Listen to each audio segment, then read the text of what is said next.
Joining us to discuss, we're joined today by William A. Jacobson, professor at Cornell Law School and founder of equalprotect.org. Also joining us is Rabbi Steven Burg, CEO of Aish Global. Welcome to you both. Thank you.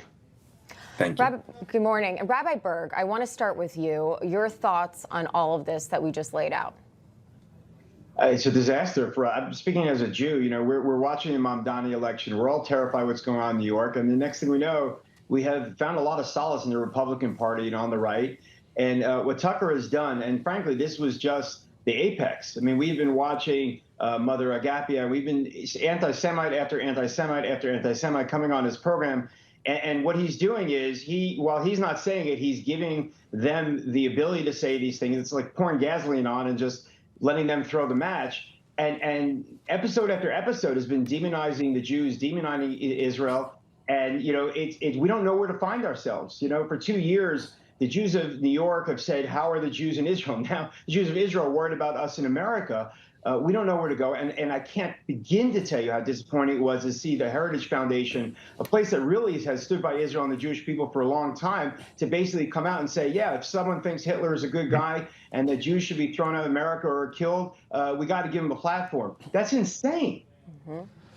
You know, William, the thing is that people like Zohran Mamdani and others with their anti-Semitism, that's expected, condemned, but expected from those sources. I think it's taking people by surprise. Someone like Tucker Carlson, who had a huge following and still has a huge following, coming out with some extremely questionable and blatant response that many people are calling anti-Semitic. And they didn't expect it from people like Tucker Carlson, who is technically, I don't know if he embraces the title, he's an influencer. What say you?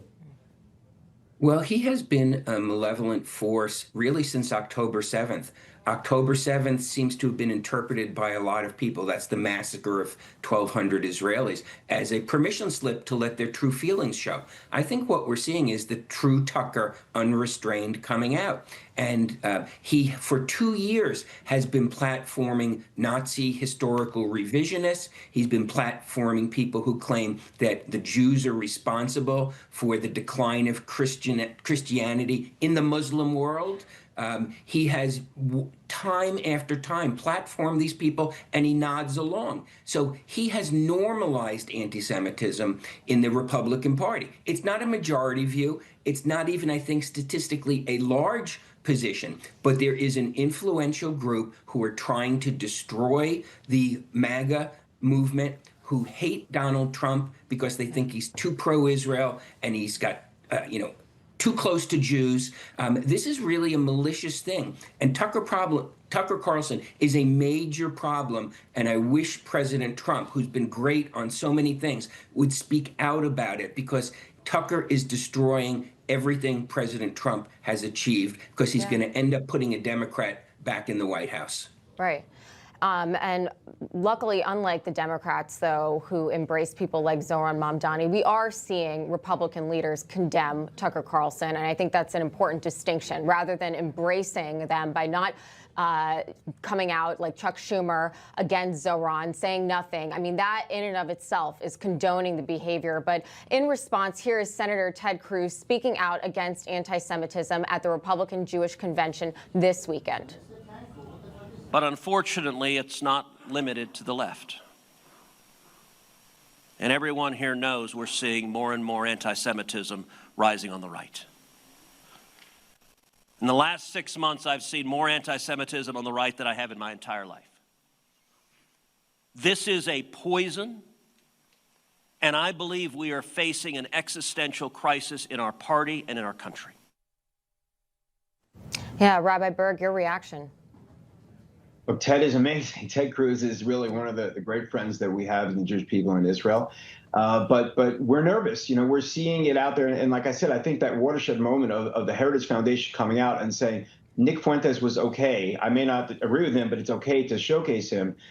We want to see more outrage. We want to see more people calling Tucker Carlson out. We want to see that we have a place there. And it's really hard that it takes something like this for people to get up the Republican Jewish Convention and talk about equal rights for Jews. We just want to be normal citizens. We want to support Israel, America and Israel and the relationship and all these different pieces. We're loyal Americans. And what I expect to see from the Republican Party is not just Ted Cruz and some of the people that have always stood up for us. We want to see it shoulder to shoulder. And Tucker Carlson has to be taken out behind the woodshed or whatever you want to call it, and basically told him, you need to stop putting anti-Semites on your program and giving rise to Hitler and Nazism. Here, we're just coming off the largest massacre of Jews since the Holocaust. And here we are now where it's become mainstream. We need to see more voices in the conservative world and the Republican Party, not just a handful, who are speaking out very forcefully, because we want to be there. We want to be with the conservatives, but we have to have a home that we're comfortable in. Yeah.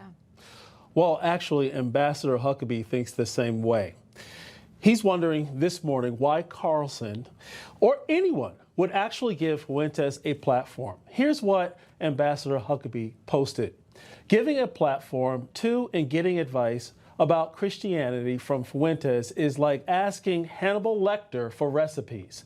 Watching the cringe-worthy interview was like watching Springtime for Hitler from producers, but played for serious dialogue instead of for comedy perversion. I mean, this is, I think Ambassador Huckabee said it correct.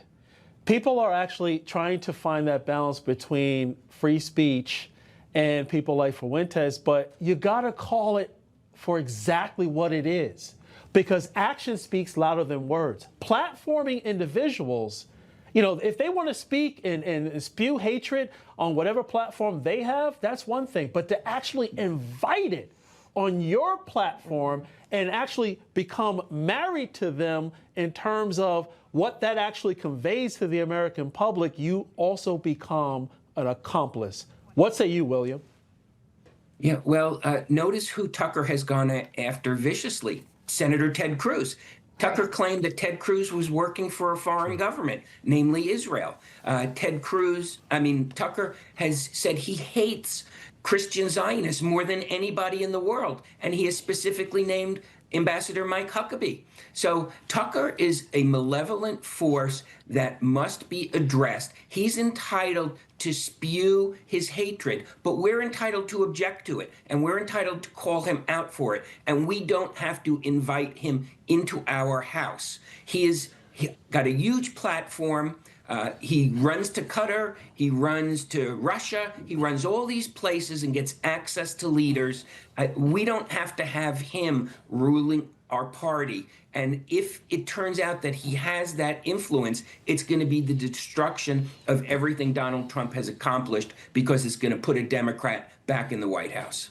Right. We don't need to go backward. We need to go forward with vision, love, and common sense. Thank you, William and Rabbi Steven. We appreciate your thoughts and advocacy. Thank you. God bless.